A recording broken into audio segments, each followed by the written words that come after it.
Hello guys, and welcome into a new point of view driving episode from around Bucharest, which can be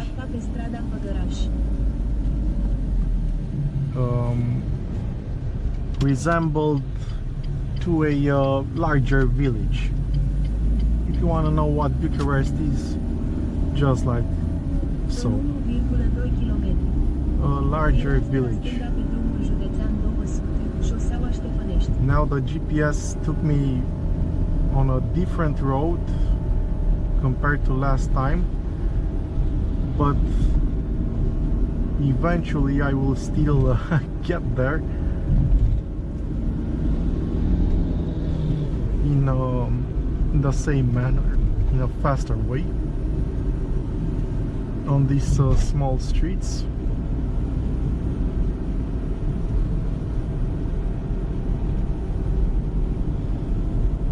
You can see here, despite the fact that people have really large yards, they keep their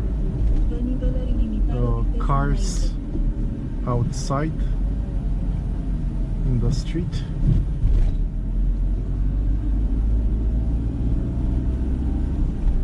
Personally, I wouldn't do this. I wouldn't care about a thing. I would keep my car safe. But yeah.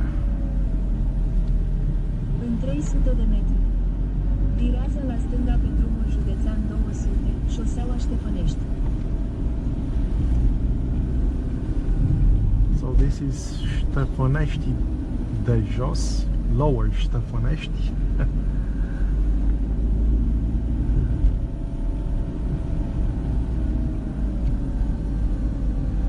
It looks like gypsy land, like basically all Bucharest is. Virează la stânga pe drumul județean 200, șoseaua Ștefănești.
It's really tough to make a left turn here. Unde vrei, mă, să vei? Da, da. So yeah, that is your usual Bucharest driver.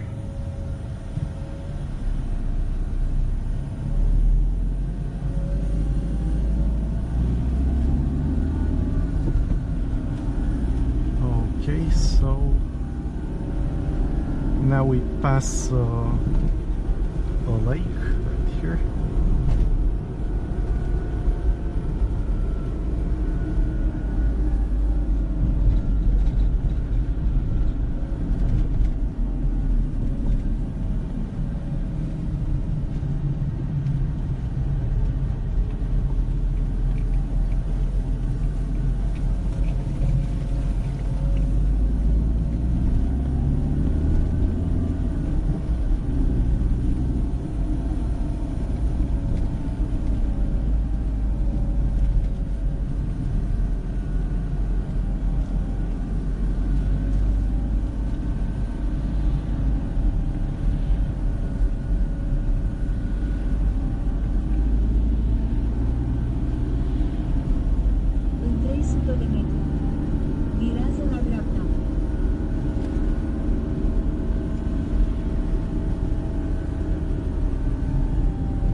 and compared to last time we have a lot of traffic.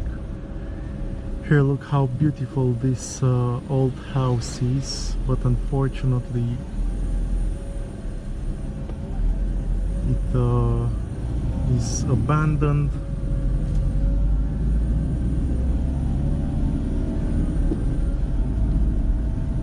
The courtyard is really Virează la dreapta pe drumul large. județean 100, strada Rozelor înspre Afumați. And now finally we go to Afumați. Continuă tot înainte pentru 15 minute către strada Ștefan cel Mare.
Here is Afumați.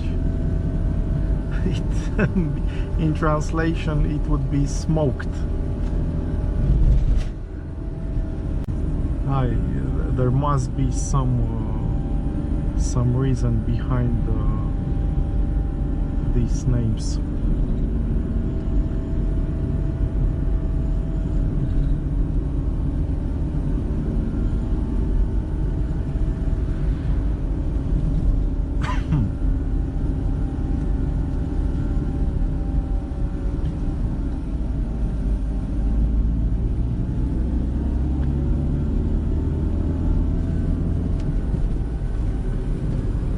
What amazes me is the low temperature for Bucharest, 19 degrees.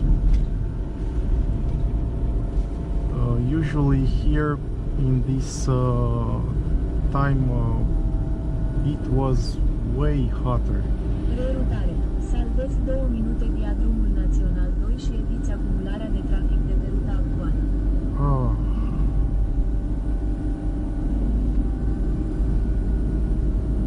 I will leave it like this. În 500 de metri. Virează la stânga. For 2 minutes.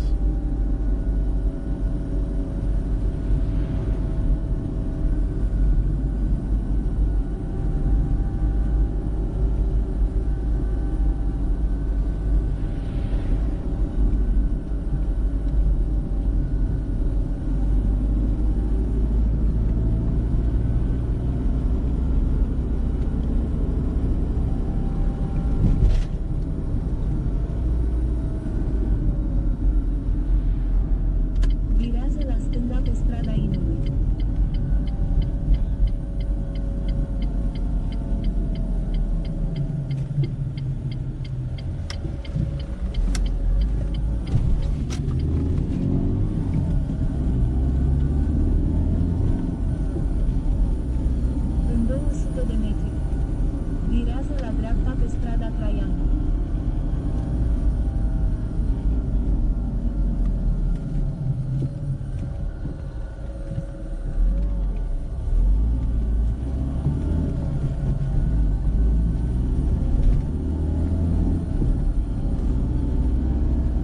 Without the GPS, I would be lost. I have no Virează la idea dreapta where pe I am. strada Traian.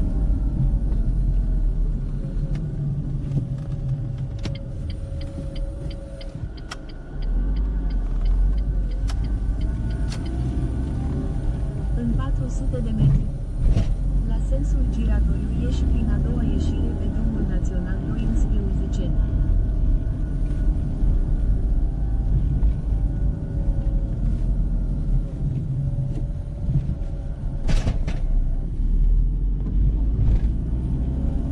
În 300 de metri. La sensul giratoriu ieși prin a doua ieșire.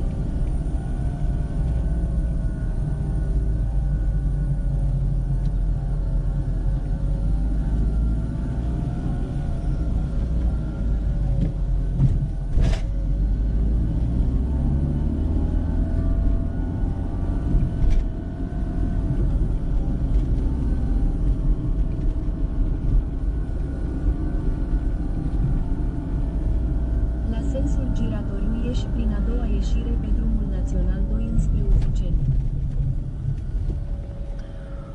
Well, so much for Gypsyland, guys. I will wrap this video here.